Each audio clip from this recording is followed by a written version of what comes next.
अनु,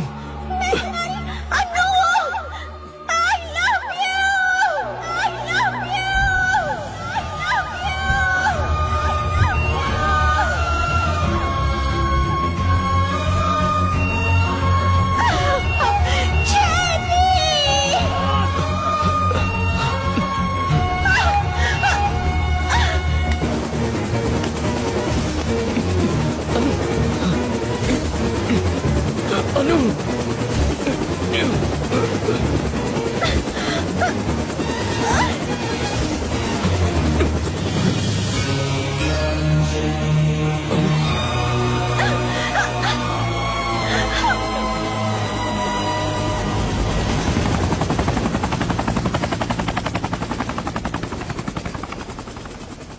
राजा। James, उसका नाम अन्नू है। ये तुम्हें कैसे पता? मेरे माँ बाप के अलावा सिर्फ अन्नू ही मुझे चेरी बुलाया करती थी। ये लॉकेट उसी ने मुझे दिया था। इसका मतलब तुम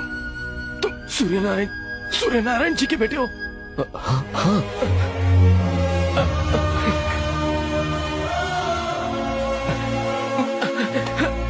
ओह गॉड, एक मिनट।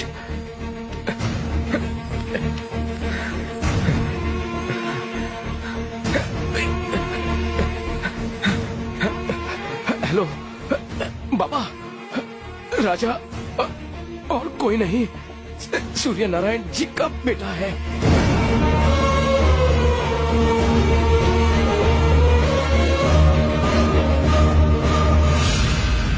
चलो हॉस्पिटल चलते हैं। मेरा जिंदा रहना उतना जरूरी नहीं है जितना तुम्हारा सच जानना जरूरी है। तुम एक बहुत बड़ी सच्चाई से बेखबर हो।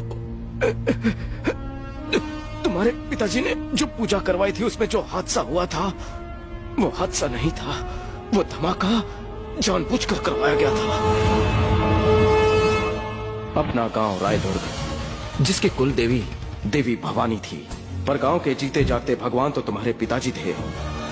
विजय प्रताप और तुम्हारे पिताजी कॉलेज के जमाने से जिगरी दोस्त थे। उन दोनों की सच्ची दोस्ती की वजह से तुम्हारे पिताजी के कहने पर विजय प्रताप जी ने अपनी 3000 एकड़ की जमीन रायदुर्ग के किसानों को खेती करने के लिए लीज पर दे दी। विजय प्रताप अपने बिजनेस के सिलसिले में लंदन चले गए। इसी फिराक में था उनका साला बवंडर बिहारी। सर, हमें जांच से पता चला है ये जो 3000 एकड़ की जमीन विजय प्रताप ने किसानों को खेती करने के लिए लीज पर दी है, उसमें A ग्रेड का आयरन ओर है। अगर हम इस जमीन को खोदकर सारा का सारा आयरन ओर निकाल लें तो हमें करोड़ों का फायदा हो सकता है। मुबारक हो तुम्हें भी। किसानों को पता न चले इसलिए हम उसे पावर प्रोजेक्ट का नाम देंगे, लेकिन उसकी आड़ में चलेगा अपना धंधा और किसानों को फंदा।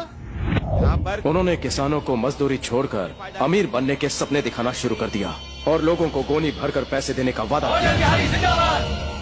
अगर फैक्ट्री बन गई तो हमारे बच्चों का भविष्य संवर जाएगा। तुम्हारे पिताजी ने उन्हें समझाने की बहुत कोशिश की कि वो प्रोजेक्ट बोगस है और वो आयरन ओर के लिए जमीन हथियाना चाहते हैं, पर भोले भाले गांव वाले बवंडर के झांसे में पूरी तरह से आ चुके थे। हमें कोई परवाह नहीं है कि वो क्या करने वाले हैं। हमें बच्चों का भविष्य देखना है। हमें माफ कर दीजिए। बवंडर ने मासूम गांव वालों के आंखों में सुनहरे सपने सजा दिए थे। जब उन्हें ही परवाह नहीं तो आप उनकी इतनी परवाह क्यों कर रहे हैं? क्योंकि ये सभी हमारे अपने हैं। थोड़ा बहक गए हैं। कुछ दिनों बाद विजय प्रताप लंदन से आ